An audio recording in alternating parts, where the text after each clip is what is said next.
Espiritismo. Nasci na federação, fui criada na federação e coordeno alguns grupos de estudo já há muitos anos, há mais de 10 anos que eu já coordeno alguns grupos lá, especialmente do Livro dos Médiuns. Queria até aproveitar e deixar um convite para aqueles que quiserem se aprofundar no estudo das obras básicas, especialmente o Livro dos Médiuns. Domingo, das 9h30 às 11 da manhã, a gente se reúne e estuda o livro lá.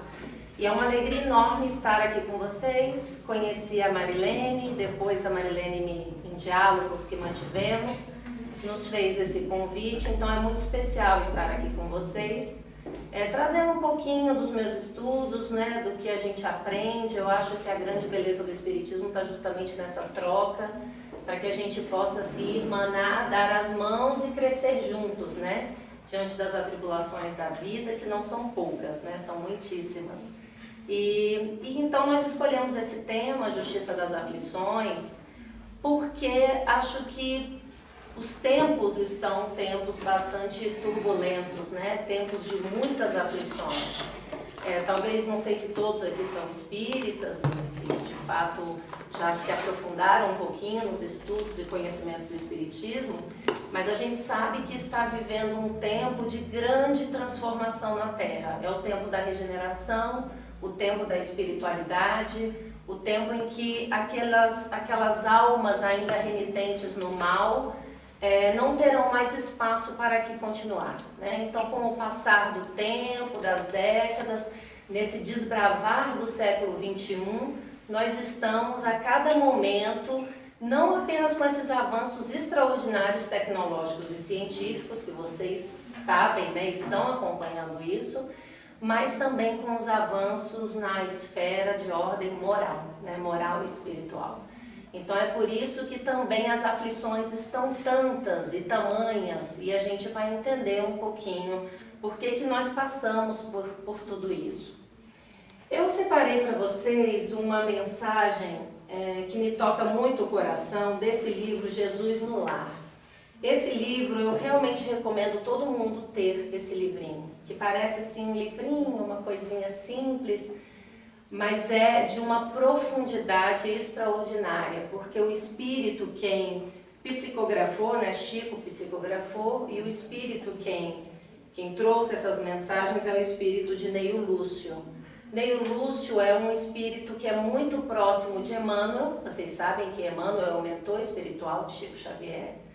E Neio Lúcio, inclusive quem já leu as obras, os romances de Emmanuel, ele aparece no livro 50 anos depois. Também convido todo mundo a ler aqueles romances extraordinários de Emmanuel. Nos 50 anos depois, Neio Lúcio está reencarnado lá como Quineio Lúcius.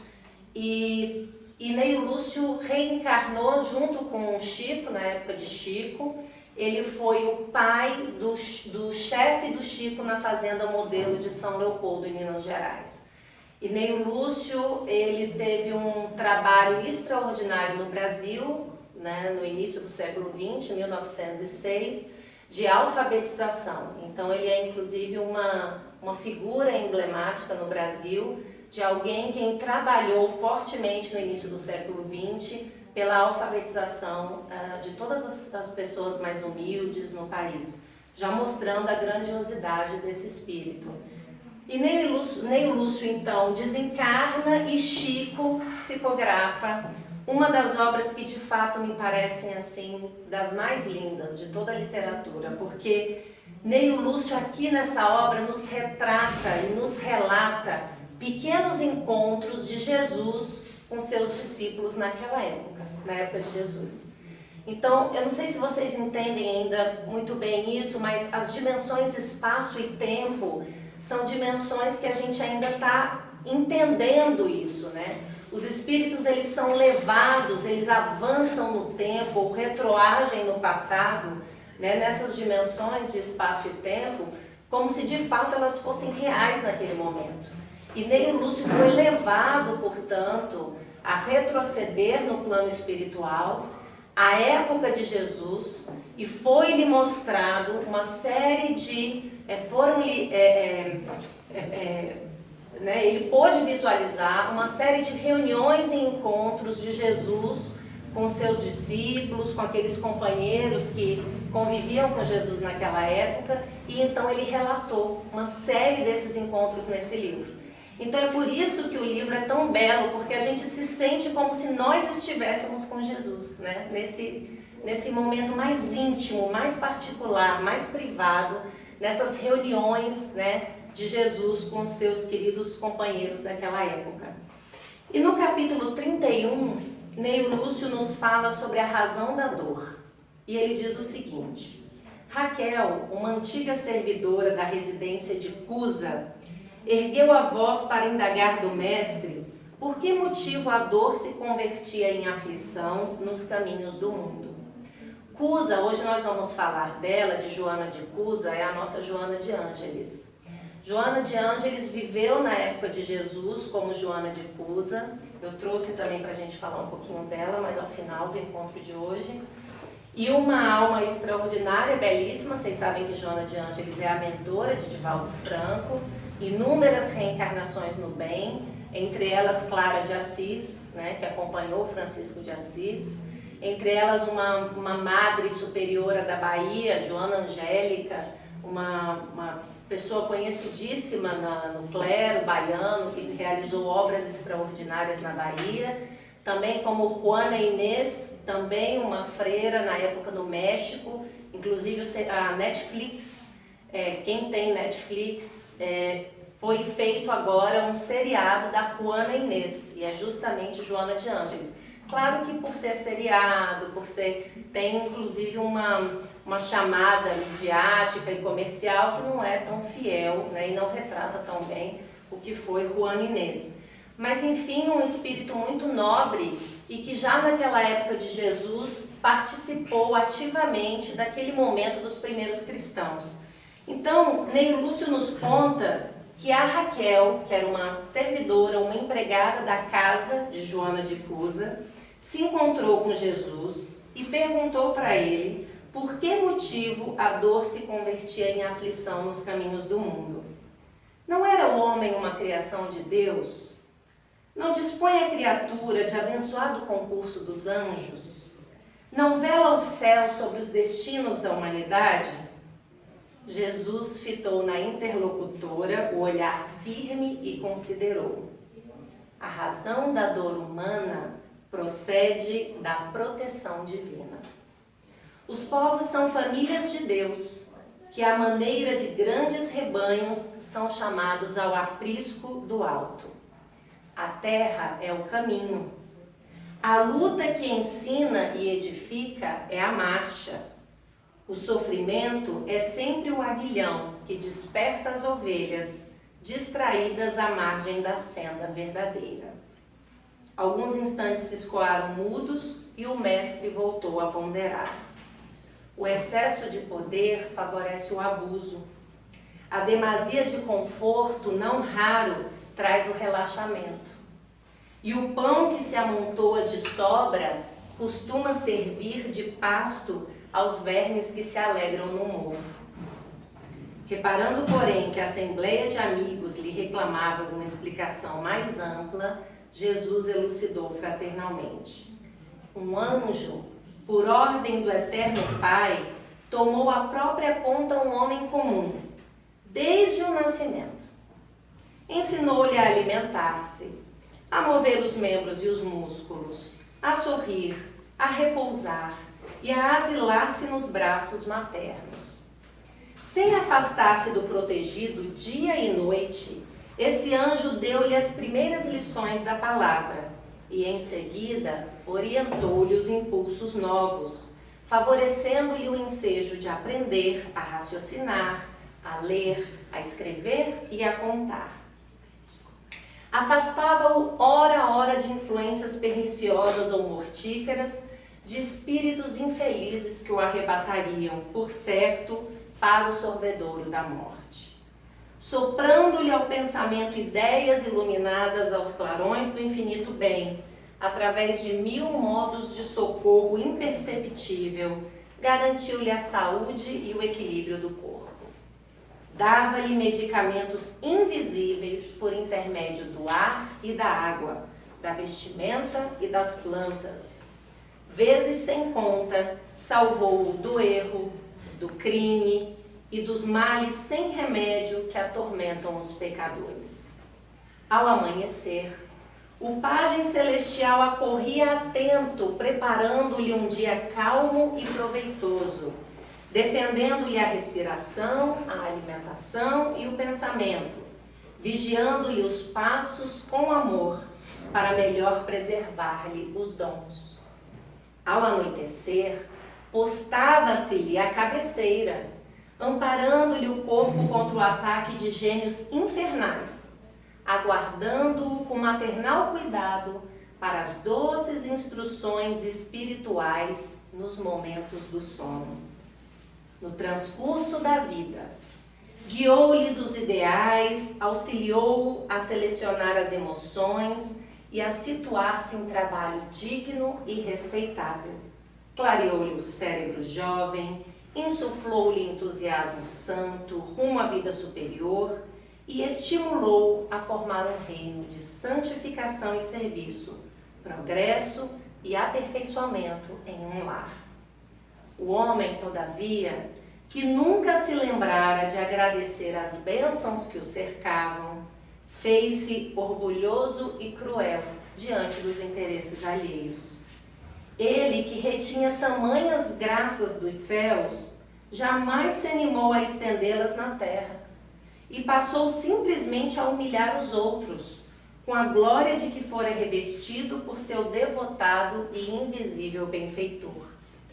Quando experimentou o primeiro desgosto que ele mesmo provocou, menosprezando a lei do amor universal, que determina a fraternidade e o respeito aos semelhantes, gesticulou revoltado contra o céu, acusando o Supremo Senhor de injusto e indiferente.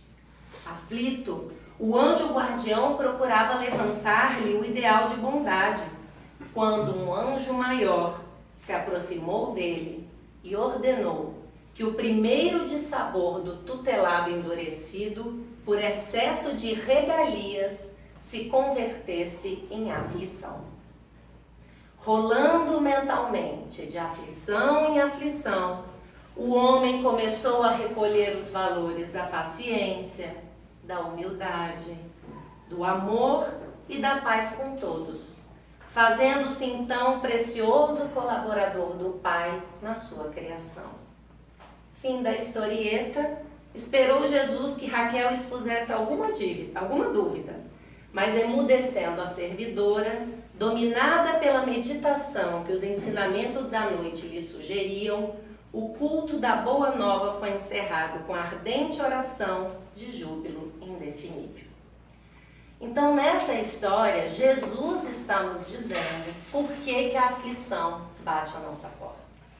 Por que nós constantemente estamos diante de momentos de dor, de momentos que precisam de uma superação, de momentos que nos fazem, inclusive, pensar que nada mais vai dar certo. Nós estamos vivendo um tempo em que o índice de depressão está altíssimo, em que as pessoas pensam em suicídio. Nós estamos vendo, vocês devem ser pais, eu sou mãe de 2 crianças, eu vejo os meus filhos, eu fico preocupada com esses novos jogos, né, de redes sociais, porque as pessoas estão ali estimulando movimentos de ódio, de rancor, de suicídio, né? Então nós estamos vivendo tempos, como eu comecei colocando, de intensa dor e sofrimento, mas que não são causados por Deus. Não é Deus quem está causando isso, mas sim nós mesmos. Então nós precisamos parar e pensar em que momento a aflição que eu vivo hoje realmente não decorre dos meus próprios atos e das minhas próprias atitudes. No Evangelho segundo o Espiritismo, há o capítulo só sobre a justiça das aflições. E nesse capítulo, Kardec começa colocando justamente isso. Por que será que há pessoas que para elas tudo parece sorrir, enquanto para outras só vem desgraça, aflição, tragédia, né? Por que será que nós vemos pessoas sem qualquer cuidado materno, paterno, já nasceram, né, sem um adulto ou alguém para olhar por eles, enquanto outros nasceram num berço de ouro, com todas as regalias e afeto em abundância, né? Por que será que algumas pessoas realmente estão sempre acometidas de doenças, de tragédias, enquanto para outras tudo parece sorrir, né? E Kardec coloca isso muito bem, nos fazendo refletir que se há Deus, e todos nós temos plena certeza disso, e se Deus é justo, há que ser justa a causa dessas aflições. Não é possível. Por que uma criança de tenra idade, às vezes mal nasceu? Vocês devem conhecer casos de bebês recém-nascidos que já passam por problemas muito difíceis, às vezes precisam ser operados e morrem em tão tenra idade sem nada terem aproveitado dessa vida, né? E trazendo uma dor inenarrável para os pais, né? Por que será que nós estamos sempre diante dessas situações? E Kardec então vai desenvolvendo, juntamente com os espíritos, a ideia de que nós não devemos deixar de lado que há duas situações muito bem claras na vida. A primeira é que as aflições decorrem dessa vida atual. Nós precisamos parar e refletir até que ponto a aflição que eu estou vivendo, a dor que eu estou sentindo, o sofrimento que eu estou passando, não está vinculado a uma causa presente. O vaidoso, quando ele tem uma doença e ele sofre absurdamente pela perda da beleza, ele sofre porque era vaidoso. Porque se ele não fosse vaidoso, ele não sofreria. O invejoso que não consegue ter o que o outro à sua frente tem, sofre absurdamente porque ele é invejoso. Se ele não tivesse inveja, ele não sofreria. Então a gente precisa começar a parar, e como Jesus bem fala aqui na mensagem, né? Nós estamos sendo ingratos com Deus a todo momento, né? Quando maldizemos a providência divina, porque estamos passando por tal ou qual situação. E Kardec nos exemplifica com exemplos muito práticos, né? Um filho ingrato. Ah, o meu filho é ingrato. Hoje eu tenho um filho adulto que mal olha nos meus olhos. Repousa a sua cabeça sobre as suas atitudes, né? Faz uma análise de como você criou o seu filho. Será que você não deu causa a isso? Será que você não deixou ele aos cuidados do mundo, esquecendo-se de ser firme com ele, de dar-lhe uma orientação segura e firme, né? E por isso hoje ele está sendo um filho ingrato, né? Uma doença qualquer que às vezes ela vem em decorrência dos nossos desvarios, dos nossos excessos, não é? Porque buscamos, enfim, o excesso de comida, ou do álcool, ou do tabaco e tantos outros.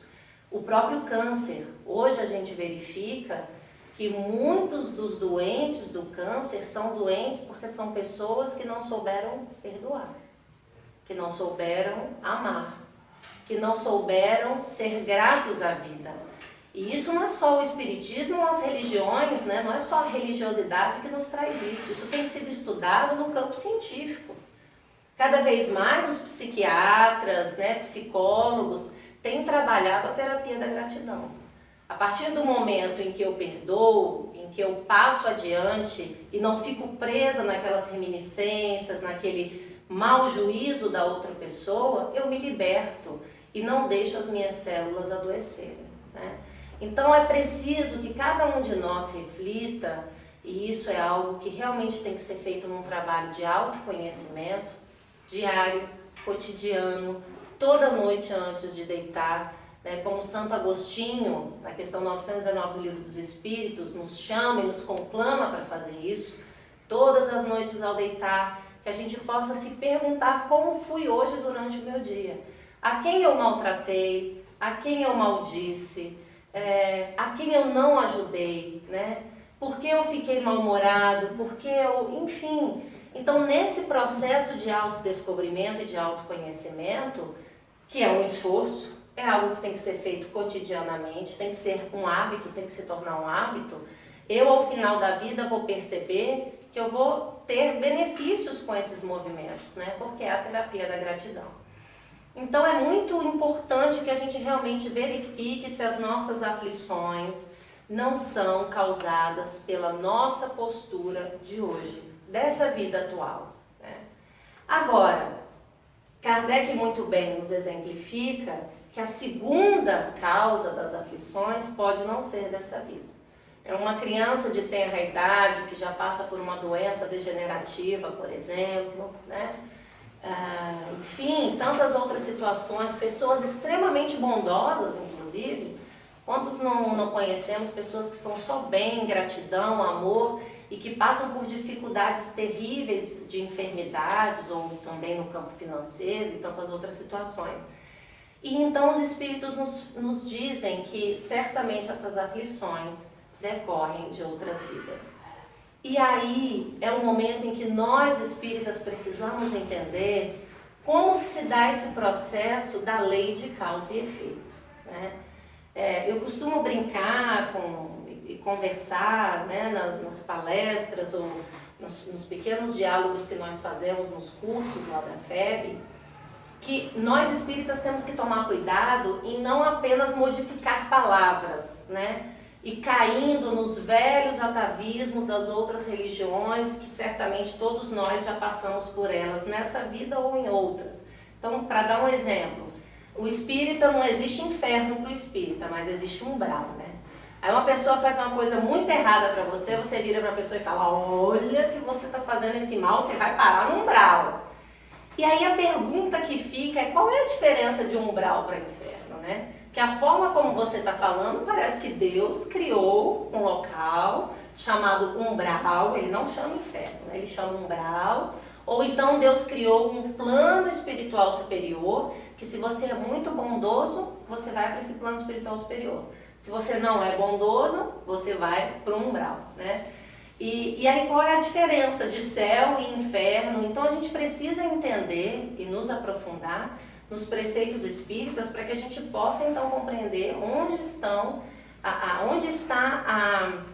a novidade desses novos conceitos, né? Onde que tudo isso nos traz uma nova perspectiva, uma nova visão. E a lei de causa e efeito, que nós espíritas falamos tanto, é uma lei da matéria. Se eu vier aqui agora e dar, isso aqui eu acho que não é parede, né? É uma parede. Se eu der um murro muito forte nessa parede, o que vai acontecer com a minha mão? Vai quebrar, vai machucar, vai doer. E por que se eu der um murro muito forte nessa parede, a minha mão vai machucar, vai doer? Alguém sabe? Nós estudamos isso, todos nós estudamos. Porque isso é lei da física. É a lei de ação e reação. O que nós estudamos na física no colégio? Que a mesma força que eu aplico daqui para lá, ela volta de lá para cá. Isso é uma lei da matéria, é a lei de ação e reação. Então, notem que se eu agora estiver com raiva do mundo, tiver acontecido uma coisa muito ruim para mim, vier e der um murro bem forte e minha mão quebrar, eu posso maldizer Deus? Eu posso dizer que a culpa é de Deus? Eu posso dizer que a providência divina me abandonou e que meu braço estou toda arrebentada? Não. E é exatamente esse conceito que a gente tem que trazer para o nosso dia a dia. Porque essa lei de ação e reação física é a mesma lei que rege a lei espiritual. Deus nos criou em diversas dimensões. Aqui na matéria é uma dimensão, no espírito é uma outra dimensão. E as leis de Deus são leis universais, são leis que valem para todos os lugares. Ela vale no campo da matéria, como vale também no campo espiritual. A lei de ação e reação a que todos nós estamos submetidos no campo do espírito é justamente essa. A mesma força que eu impregno no meu campo mental para as pessoas, para as coisas, para a vida, essa lei volta, essa força volta para mim. Então, é por isso que nós espíritas comentamos, aquele indivíduo, aquele irmão que está sem um braço, possivelmente em outra vida, ele fez um mau uso desse braço, ou enfim, fez um mau uso, né, dos seus pensamentos, das suas atitudes. modificando, degenerando o seu campo perispiritual. Então, quando a gente estuda que nós somos espírito, perispírito e corpo físico, a gente começa a perceber que a gente pode atuar no nosso campo perispiritual através das nossas atitudes e principalmente através do nosso campo mental. Então, o Espiritismo nos chama para o estudo profundo da mente. Quem de fato se aprofunda no estudo da doutrina, se aprofunda no estudo da psicologia, por exemplo. Joana de Ângeles, que é a nossa homenageada da noite, porque estou falando muito dela, Joana de Ângeles tem, junto a Jesus, uma missão que é a do desenvolvimento psicológico da humanidade. Eu não sei se vocês já viram, mas Joana de Ângeles tem uma série que chama a Série Psicológica de Joana de Ângeles, eu tenho lá em casa, são 16 livros em que Joana de Ângeles trabalha em cada uma dessas obras aspectos psicológicos para o nosso engrandecimento, para a nossa libertação moral. Então, quando a gente vai entendendo o que nós somos no campo mental, é que a gente começa a perceber que nós damos sim causa aos nossos sofrimentos nessa vida ou em outras vidas. Então, aquele umbral ao qual me referi para vocês, nada mais é do que o umbral íntimo. Está na minha mente. Vocês assistiram o filme Nosso Lar? Alguém aqui assistiu o filme? Eu achei que o filme retratou muito bem isso, né? O filme nada mais é do que uma tentativa de nos mostrar, né, o livro Nosso Lar, de André Luiz. E no filme retrata um momento em que André Luiz, ele tem conflitos com os sentimentos pelos quais ele passou aqui na Terra. Então ele volta depois de desencarnado, chega até o seu lar, né, a sua casa, vê a sua esposa com um novo marido e ele se assusta, né? E ali vem uma série de sentimentos negativos, de rancor, de mágoa, de perturbação. E o filme mostra isso muito bem. A partir do momento em que ele sente tudo isso, ele é deslocado para uma esfera inferior, né? Em que ele vê uma nuvem negra, ele vê gemidos, sofrimento, mas ele já conhecedor desses novos ensinamentos, porque ele já tinha desencarnado, já estava nesse processo de aprendizado, ele para e pensa, não, eu preciso mudar minha casa mental. Eu preciso envolver a minha ex-mulher com amor. Eu desencarnei, ela precisa estar bem. Os meus filhos precisam estar bem. Esse homem que está ao lado dela deve ser um homem justo, um homem bom. Eu preciso envolvê-los com amor. E aí, automaticamente, ele retorna para aquele lar. Então, vejam que tudo é um processo mental. E nós, enquanto espíritos, como estamos libertos da matéria, nós conseguimos mais facilmente transpor as diversas dimensões. A matéria nos impede disso, né? Mas o nosso campo mental afeta a nossa matéria, nos trazendo as doenças e tudo aquilo que já comentamos. Então, vejam que é muito importante a gente entender tudo isso, que a mente, né, que nos pode levar a zonas de extrema alegria, né, de extrema lucidez espiritual, como também pode nos levar aos maiores infernos, porque tudo está dentro de nós, né? É por isso que a gente percebe que a felicidade é algo tão íntimo. Você pode ter um castelo, você pode ter o mundo inteiro, né? Como Napoleão, como aqueles grandes conquistadores, mas que carregavam dentro de si um vazio inimaginável. Por quê? Porque eles não tinham essa felicidade interna, né? E o que é ser feliz? Ser feliz, Joana de Ângeles nos diz, é estar sempre de acordo com as leis de Deus.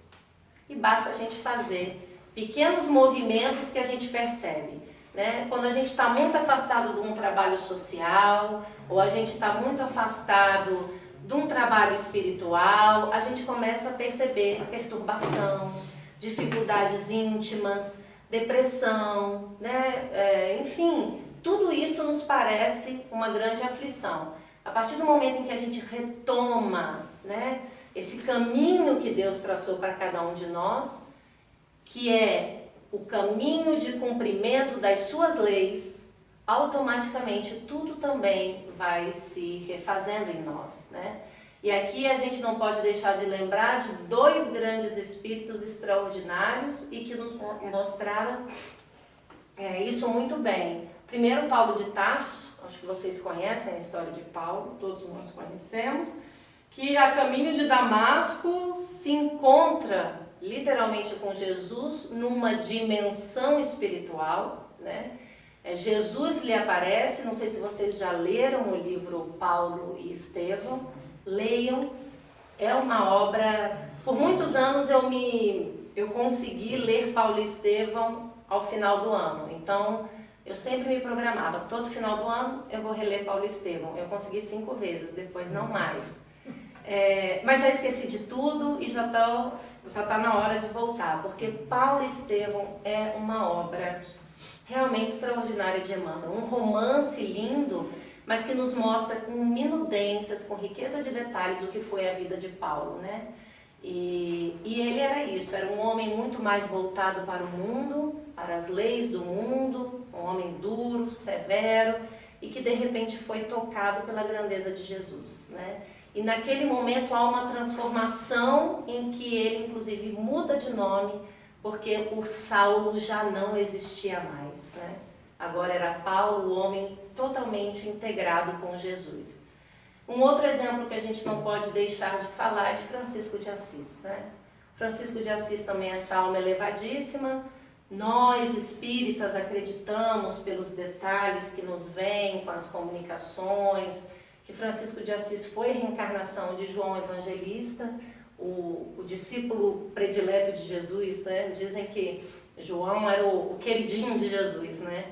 Mas porque João realmente já tinha aquela doçura, aquela alma de mansuetude, mansidão. E ele então reencarna como Francisco de Assis e se torna essa alma grandiosa, também um homem inicialmente do mundo, muito rico, com muitas posses, mas que de repente é tocado de novo, né, por Jesus e se mostra essa alma extraordinária que tanto fez pela humanidade, né? E por isso falamos tanto desses homens. E que nos ensinam, portanto, que nós precisamos passar por esses sofrimentos para a nossa própria purificação, né? Porque quando conhecemos a realidade espiritual e sabemos que somos espíritos multimilenares, né? Quantas e quantas encarnações eu já não tive, não tenho a menor ideia, com certeza inúmeras, cada um de vocês. E em cada uma delas a gente vai sendo um tijolinho em construção, como o Papa Francisco, né, fez essa analogia outro dia, né? Todos nós somos uma casa em construção. E em cada encarnação a gente vai colocando um tijolinho, e aprendendo, né, crescendo diante das experiências da vida. O Espiritismo nos ensina que nós precisamos passar pela matéria para crescer. Precisamos, porque se a matéria é criação divina, eu preciso, como co-criador que sou, como co-criadora que sou de Deus, eu preciso conhecer todas as leis da matéria para que eu possa daqui para frente também manipulá-la e também servir na seara de Deus, né? Jesus é o nosso governador espiritual, o homem que coordenou a criação da terra. Então esse espírito puro que certamente toda sua evolução, seu crescimento espiritual se deram fora da terra, em outros mundos, e depois ele conseguiu, diante da sua pureza, né, de ter atingido o patamar espiritual de pureza, conseguiu trabalhar na criação da terra. E é por isso que nós espíritas chamamos Jesus de o nosso governador da terra. E quando ele veio naquele momento, ele veio em missão, trazendo essas almas nobres, essa pleiade de espíritos que lhe acompanham para semearem o Evangelho, e que nada mais é do que uma compreensão das leis de Deus. Então todas essas leis morais, a lei de sociedade, a lei de solidariedade, a lei de justiça e amor, né? a lei da reencarnação, da pluralidade de vidas, de pluralidade de mundos habitados, tudo isso a gente vai aprendendo que o Espiritismo chegou para enlarguecer, para clarear as ideias que Jesus não pôde trazer naquele tempo, né? Notem que nessa historinha que eu contei, eu não sei se vocês prestaram atenção, houve um momento em que Jesus falou assim, o anjo acompanhava ele em todo momento, inclusive nos momentos do sono, para levá-lo para regiões de esclarecimento durante o sono. Então é justamente isso que a gente aprende na doutrina espírita, que nós não dormimos e ficamos assim parados, né? Nós continuamos durante o sono, durante o repouso, nós podemos ir para diversas dimensões, tudo a depender do nosso campo mental, né? Se nós estivermos só naquela vida atribulada de dificuldades, de raiva, de rancor, a gente vai ser levado para as zonas inferiores, porque o nosso campo mental está lá. Mas se a gente tiver saído de uma palestra, se a gente tiver tomado um passe, se a gente estiver fazendo esse trabalho mental do amor, né, da compreensão, do perdão, automaticamente a gente é levado para as zonas mais nobres da espiritualidade, porque onde estiver o seu tesouro, lá estará o seu coração, né? Então, se eu estou vinculada às leis de Deus, a esses sentimentos nobres, automaticamente eu estou vivendo e vivenciando todas essas situações de amor, de tranquilidade, de paz, né? E então essas aflições que nós vivemos decorrentes de vidas anteriores, todos nós vamos ter que passar para a nossa purificação, né? Então, todos nós devemos fazer este exercício quando a dor bater a nossa porta.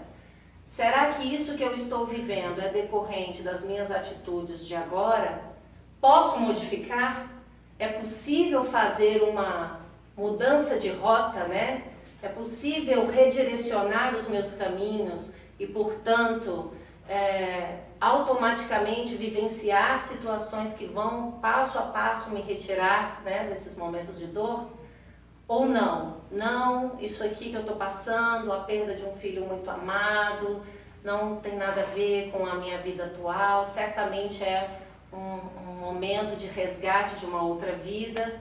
E como eu devo me portar então diante dessa aflição, né? Qual é a grande mensagem que a providência divina está me trazendo, como Jesus bem colocou aqui? Porque enquanto a gente está no conforto do nosso lar, com tudo muito bom, belo, né? Tudo com muita alegria, a gente parece que... É impressionante isso, né? Parece que a gente se acomoda. Como Jesus diz, há uma acomodação e a gente não sai desse campo de acomodação. Aí é preciso então que Deus venha e mostre pra gente uma série de situações de turbulência para que a gente desperte, né? Como se a gente estivesse naquele avião turbulento em que a gente começa então a orar forte, firmemente, pedindo a Jesus essa correção de caminhos, né? E no livro Boa Nova, do Chico, que é a psicografia do Chico, mas é do nosso querido Humberto de Campos, há a história da Joana de Cusa. Eu comecei trazendo para vocês a história de uma servidora de Joana de Cusa, que também frequentava as reuniões com Jesus, mas no livro Boa Nova, Humberto de Campos nos mostra que Joana de Cusa frequentava as reuniões de Jesus.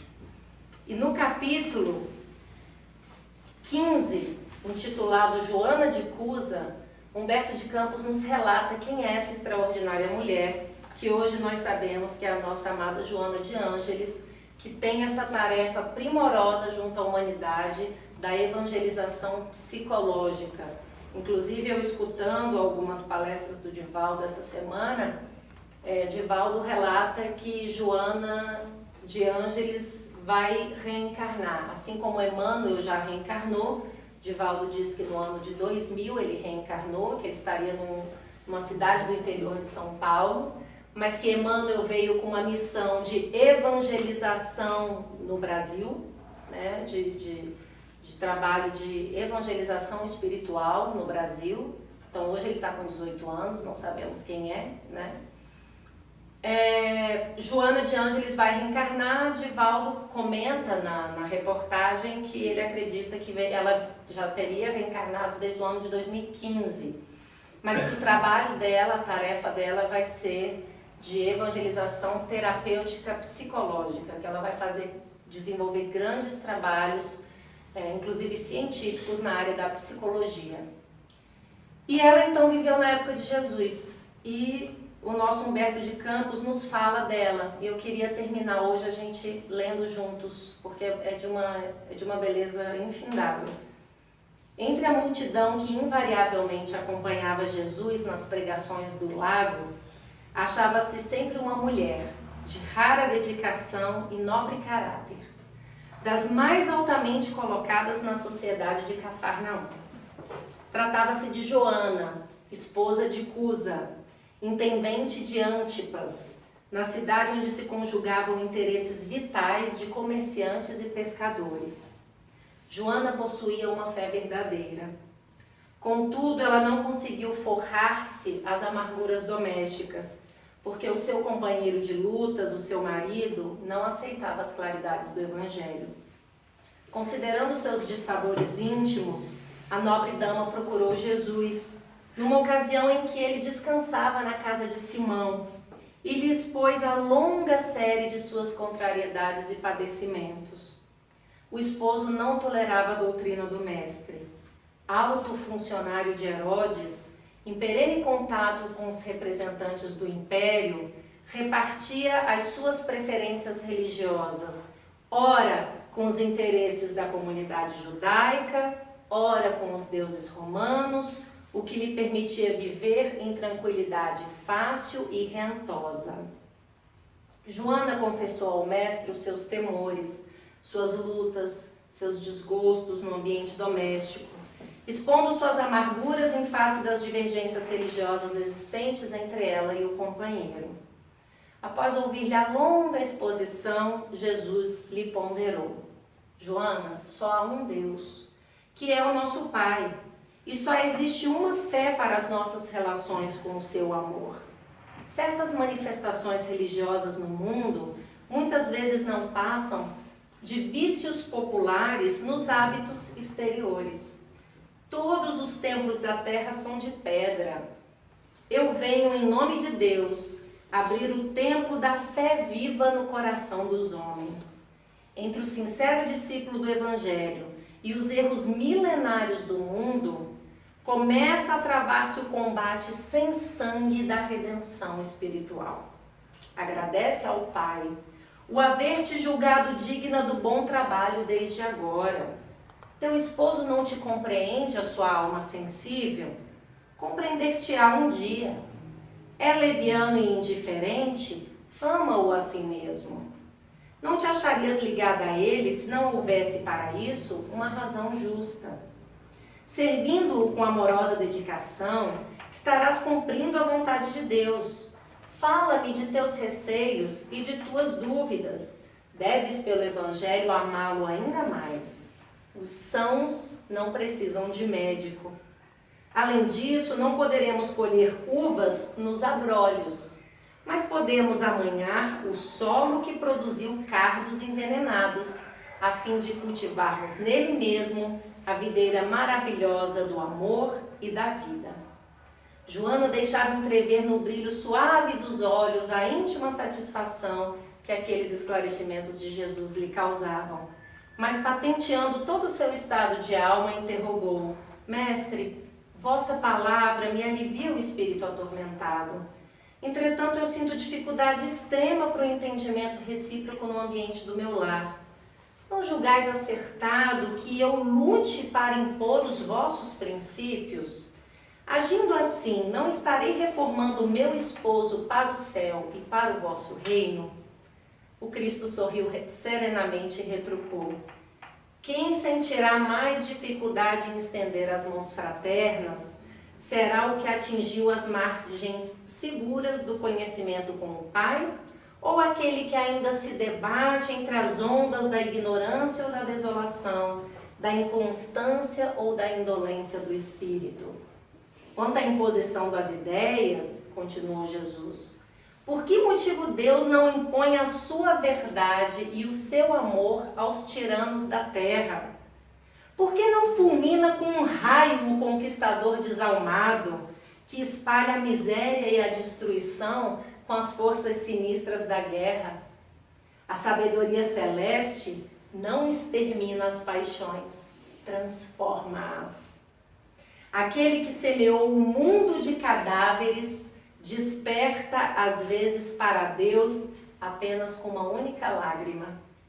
O Pai não impõe a reforma a seus filhos, esclarece-os no momento oportuno. Joana, o apostolado do Evangelho é o de colaboração com o céu, nos grandes princípios da redenção. Ser fiel a Deus, amando o teu companheiro do mundo como se fora teu filho. Não percas tempo em discutir o que não seja razoável. Deus não trava contendas com as suas criaturas e trabalha em silêncio por toda a criação.